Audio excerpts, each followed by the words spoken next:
Hello all. இந்த வீடியோவில் நம்ம எஸ்டபிள்யூபி பற்றி தான் பார்க்க போகிறோம். என்ன இது எஸ்டபிள்யூபி? எஸ்ஐபி நம்ம கேள்விப்பட்டிருக்கோம், லம்சம் கேள்விப்பட்டிருக்கோம். இது என்ன எஸ்டபிள்யூபி? இது ஒன்றுமே இல்லை.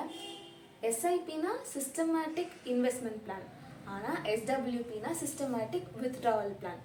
இந்த வீடியோவில் நம்ம இதோட ஒரு ரியல் டைம் எக்ஸாம்பிள் வச்சு ஒன்று பார்க்க போகிறோம். அண்ட் ஆல்சோ இதோட அட்வான்டேஜ் அண்ட் ஆல்சோ டிஸ்அட்வான்டேஜையும் பார்க்க போகிறோம். இது யாருக்கெல்லாம் ரொம்ப பெனிஃபிட்டாக இருக்கும், யாரெல்லாம் இதில் இன்வால்வ் ஆகலாம், யாருக்கெல்லாம் இது ப்ராஃபிட் கிடைக்கும் அப்படின்றத பற்றியும் பார்க்க போகிறோம். அண்ட் இந்த மாதிரி விஷயங்கள்லாம் நீங்கள் தெரியாமல் இந்த எஸ்டபிள்யூபி பக்கத்தில் நீங்கள் போகக்கூடாது, அதுதான் மெயின். சரியா? ஸோ இந்த வீடியோவில் ஸ்கிப் பண்ணாமல் பாருங்கள்.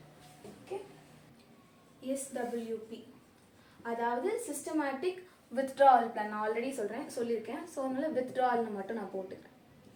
சரியா? ஸோ இதை நம்ம தெரிஞ்சுக்கணும் அப்படின்னா, சிஸ்டமேட்டிக்காக இன்வெஸ்ட் பண்ணுறோம், அப்போது சிஸ்டமேட்டிக்காக வித்ட்ரா பண்ணுறோம். வித்ட்ரான்னா என்னதுன்னா, நம்ம எடுக்கிறோம் கரெக்டாக. எப்படி மாதம் மாதம் நம்ம காசு போடுறோமோ அந்த மாதிரி மாதம் மாதம் காசு எடுக்கிறதுக்கான பிளான் தான் எஸ்டபிள்யூபி, சிஸ்டமேட்டிக் வித்ட்ராவல் பிளான். இதை நான் உங்களுக்கு இன்னும் சிம்பிளாக ஒரு எக்ஸாம்பிளோட சொல்கிறேன்னு வச்சுக்கோங்களேன். ஃபார் எக்ஸாம்பிள், உங்ககிட்ட ஒரு பெரிய லம்சம் அமௌண்ட், அதாவது ஒரு 10 lakh உங்ககிட்ட இருக்கு. சரியா? 10 lakh இருக்கு.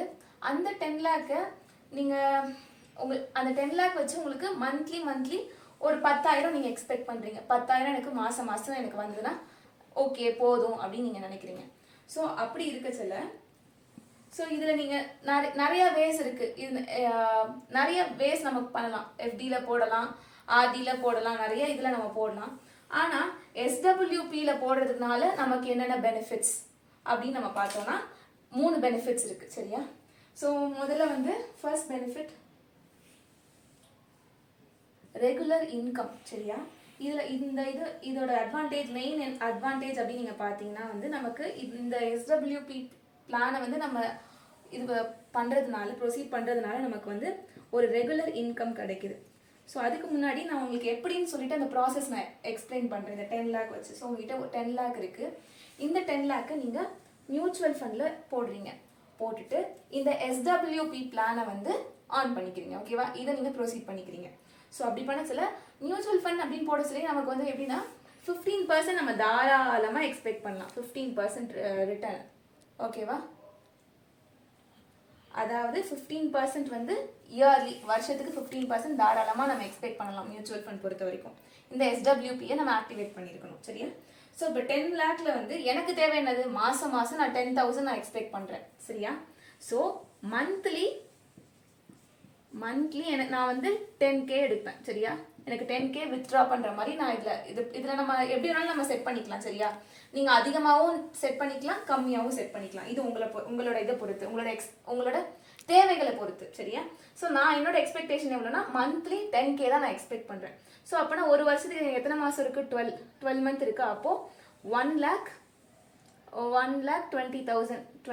ஸோ 1.2 lakh நான் வித்ட்ரா பண்ணுவேன். சரியா? இதுதான் டோட்டலாக. இது இவ்வளோதான் நான் வித்ட்ரா பண்ணுவேன். பட் ஆனால் இது நான் மியூச்சுவல் ஃபண்டில் போட்டிருக்கிறதுனால அதோட ரிட்டர்ன்ஸ் அதிகமாக தான் இருக்கும். மினிமம் நம்ம 15% எடுத்திருக்கோம் மியூச்சுவல் ஃபண்ட் அப்படின்றதுனால. 15%, 10 lakhல 15%னா எவ்வளோ வரும் சொல்லுங்கள்? அதாவது 1,50,000. சரியா? ஸோ 1.5 lakh வரும். ஸோ 15% பார்த்தீங்கன்னா 1.5 lakh தான். ஆனால் நம்ம மாதம் 10,000 தான் நம்ம வித்ட்ரா பண்ண போகிறோம். ஸோ அதாவது 1.2 lakh தான் நம்ம எடுக்க போகிறோம். ஸோ இதில் நம்ம எவ்வளோ சேவ் பண்ணுறோம் அப்படின்னு நம்ம பார்த்தீங்கன்னா 1,50,000 1,20,000 தான் நம்ம எடுக்கிறோம். கரெக்டாக? அப்போ பேலன்ஸ் எவ்வளோ இருக்குது? பேலன்ஸ் 30,000 இருக்குது. சரியா? 30K இருக்குது. ஸோ இந்த 30K மறுபடியும் இந்த 10 lakhோட ஆட் ஆகிடும். நம்ம யூஸ் பண்ணுறது இந்த 10 lakhலேருந்து நம்ம காசு எடுக்கலை. நம்ம இன்வெஸ்ட் பண்ணதுனால அந்த ப்ராஃபிட்லேருந்து நமக்கு ரிட்டர்ன்ஸ்லேருந்து தான் நம்ம 10K நம்ம எடுத்துகிட்டு இருக்கோம். சரியா? ஸோ நெக்ஸ்ட் இயர், அடுத்த வருஷம் பார்த்தீங்கன்னா 10,30,000 சொல்லி ஆட் ஆகியிருக்கும். மறுபடியும் நீங்கள் அதே மாதிரி எடுத்துகிட்டு இருந்தீங்கன்னா ஒரு வருஷமும் உங்களுக்கு 30,000. It depends. சப்போஸ் நீங்கள் ஒருவேளை மந்த்லி கம்மியாக எடுத்திருக்கீங்க, நீங்கள் எப்படி வேணாலும் எடுத்துக்கலாம். 5,000 எடுத்துக்கலாம், 15,000 எடுத்துக்கலாம், உங்களோட நீடை பொறுத்து. சரியா? ஸோ ரெகுலர் இன்கம் ஃபர்ஸ்ட், இதோட அட்வான்டேஜ். அடுத்த அட்வான்டேஜ் பார்த்தீங்கன்னா இது வந்து டேக்ஸ் பெனிஃபிட் இதில் இருக்குது. சரியா?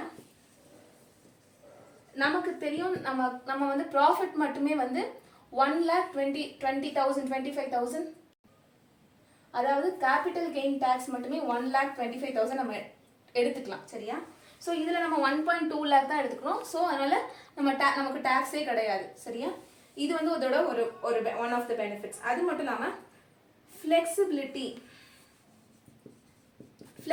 அப்படின்னு பார்த்தீங்கன்னா நம்மளோட தேவைக்கு ஏற்ப இது நம்ம இது பண்ணிக்கலாம். ஃபார் எக்ஸாம்பிள், இப்போ உங்களுக்கு தேவைன்னா நீங்க உங்களோட வித்ட்ராவல் அமௌண்ட்டை அதிகமும் படுத்திக்கலாம்.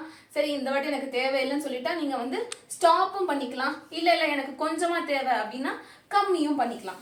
ஸ்டாப் அப்படின்னு இப்போ வந்து இது தேவையில்ல இதை தவிர்த்து இன்னும் இதுல ஒரே ஒரு டிஸ்அட்வான்டேஜ் இருக்கு. அதை நம்ம கண்டிப்பா தெரிஞ்சிருக்கணும். சரியா? டிஸ்அட்வான்டேஜ் அப்படின்னு நீங்க பாத்தீங்கன்னா வந்து இப்போ மார்க்கெட் வந்து நல்லாவே பெர்ஃபார்ம் பண்ணிட்டு இருக்கு. சரியா? ஸோ நல்லா பெர்ஃபார்ம் பண்ணிட்டு இருக்கு. சில உங்களுக்கு 15% விட அதிக பர்சன்டேஜே அது அதிகமாகுதுன்னே வச்சுக்கோங்களேன். ஸோ நீங்க அப்போ 10 எடுக்கிறது வந்து 10K எடுக்கிறது வந்து வித்ட்ரா பண்றது பெருசா இருக்காது. சப்போஸ் திங்ஸ் மே சேஞ்ச், கரெக்டா? மார்க்கெட் ஃபால் ஆகுது அப்படின்னா அந்த டைம்ல உங்களோட 10 லட்சத்தோட மதிப்பு வந்து குறையும். 9 லட்சமாவோ 8 லட்சமாவோ கீழே விழும். ஸோ அந்த டைம்ல நீங்க போயிட்டு 10K எடுக்கிறது என்கரேஜ் பண்ண முடியாது. ஸோ அந்த டைம்ல நீங்க உங்களுக்கு வந்து ஒரு சின்ன இது நீங்க முன்கூட்டியே வந்து நீங்க யோசிச்சு உங்களோட இதை வந்து SWP-யை ஸ்டாப் பண்றது பெஸ்ட் வே. ஸோ இப்போ மார்க்கெட் ஃபால் ஆகுதுன்னு தெரியுது. ஸோ ஃபால் ஆகிற டைம்ல நம்மளது எதுக்கு தேவையில்லாம 9, 8, 7 போகணும்ல, 9 lakh 10 lakhன்னு போறதுக்கு பதிலாக நம்ம பாஸ் பண்ணி வைக்கிறது பெஸ்ட் வே அப்படின்னு சொல்லலாம். ஸோ இது டிஸ்அட்வான்டேஜ் அப்படின்னு நமக்கு பார்த்தீங்கன்னா, ஸோ இதில் நான் வந்து உங்களுக்கு ஒரு ரியல் டைம் எக்ஸாம்பிள் டிஸ்அட்வான்டேஜ்லாம் நான் சொல்கிறேன் பாருங்களேன். ஃபார் எக்ஸாம்பிள் 2018 வந்து மார்க்கெட் வந்து கிராஷ் ஆச்சு. ஸோ அந்த டைமில் வந்து வேர்ல்டு எக்கனாமிக் கிரைசிஸ் நடந்துச்சு. ஸோ அப்போ வந்து அதில் வந்து அரவுண்ட் 60% வந்து லாஸ், 60% டவுன் ஆகி அதை விட்டு மறுபடியும் அது ரைஸ் அப் ஆகி வர்றதுக்கு நியர்லி 1 year தேவைப்பட்டுச்சு. சப்போஸ் நான் இந்த 10 lakh அந்த 2018 டைமில் நான் போடுறேன்னு வச்சுக்கோங்களேன். அப்போது 60% போயிருக்கு. ஸோ நம்ம ஒரு 50% வச்சுப்போம். ஸோ 50% வந்து ஃபால் ஆகிருக்கு. அப்போ என்கிட்ட நான் போட்ட 10 lakh வந்து 5 lakh மாறிடும். அந்த டைமில் நான் வித்ட்ரா பண்ணணும், கண்டிப்பாக வித்ட்ரா பண்ணியே ஆகணும்னு சொல்லிட்டு நான் வித்ட்ரா பண்ணிட்டே இருந்தேன்னு வச்சுக்கோங்களேன். யோசிச்சு பாருங்க, அவ்வளோதான் 5 வருஷத்துல நான் போட்ட 5 லட்சமே நான் பாட்டுட்டு எடுத்துட்டு வந்துடுவேன். கரெக்டாக ஒரு 4 years கூட தாங்காது. ஸோ அப்படி இருக்கிற டைம்ல மார்க்கெட் ஃபால் ஆகுதுன்னு தெரிஞ்சதுன்னா பெஸ்ட் வே என்னதுன்னா அதை ஸ்டாப் பண்ணிடணும். சரியா? ஸ்டாப் அல்லது பாஸ் பண்ணிடணும். அண்ட் இந்த மாதிரி ஃபால் ஆகிற டைம்லையும் நம்மளால ப்ராஃபிட் எப்படி நம்ம ஏர்ன் பண்ணலாம், அந்த டைம்ல நம்ம ஸ்விட்ச் பண்ணிக்கணும். SWP-க்கு பதிலாக பெட்டர் ஆப்ஷன் எதுனா SIP. அந்த டைம்ல ஸ்டாக்கோட ப்ரைஸ் எல்லாத்தோட ப்ரைஸும் ரொம்ப கம்மியாக இருக்கும். அந்த டைம்ல நம்மளால நிறைய குவான்டிட்டி வாங்க முடியும். கரெக்டா? ஸோ அந்த டைம்ல நம்ம கிட்ட இருக்கிற காசை வச்சு நம்ம SIP-லையோ அல்லது ஸ்டாக்ஸை வாங்குறதுல நம்ம இது பண்ணோம்னா அஃப்கோர்ஸ் கண்டிப்பாக ஃபால் ஆச்சுன்னா கண்டிப்பாக ரைஸ் அப்படின்றது ஒன்று இருக்குது. ஸோ கண்டிப்பாக நமக்கு ப்ராஃபிட் கிடைக்கும். ஸோ அதை மைண்டில் வச்சுட்டு மார்க்கெட்டோட இதை அனலைஸ் பண்ணிட்டு தான் நான் அதை பாஸ் பண்ணுறது நம்ம பண்ணணும். ஸோ எனக்கு ஓவரால் இந்த SWP-ல பிடிச்சது அப்படின்னு நம்ம பார்த்தீங்கன்னா டேக்ஸ் பெனிஃபிட் தான். பாருங்களேன், நான் மந்த் 10K எடுக்கிறேன், 1,20,000 எடுக்கிறேன். அண்ட் வித்தவுட் டேக்ஸ் நான் எஸ்கேப் ஆகுறேன்ல. ஸோ அதனால தான் வந்து எனக்கு இந்த டேக்ஸால் மட்டும்தான் வந்து இந்த SWP-யை நான் கொஞ்சம் எனக்கு இதில் ஒரு கண் இருக்குது. சரியா?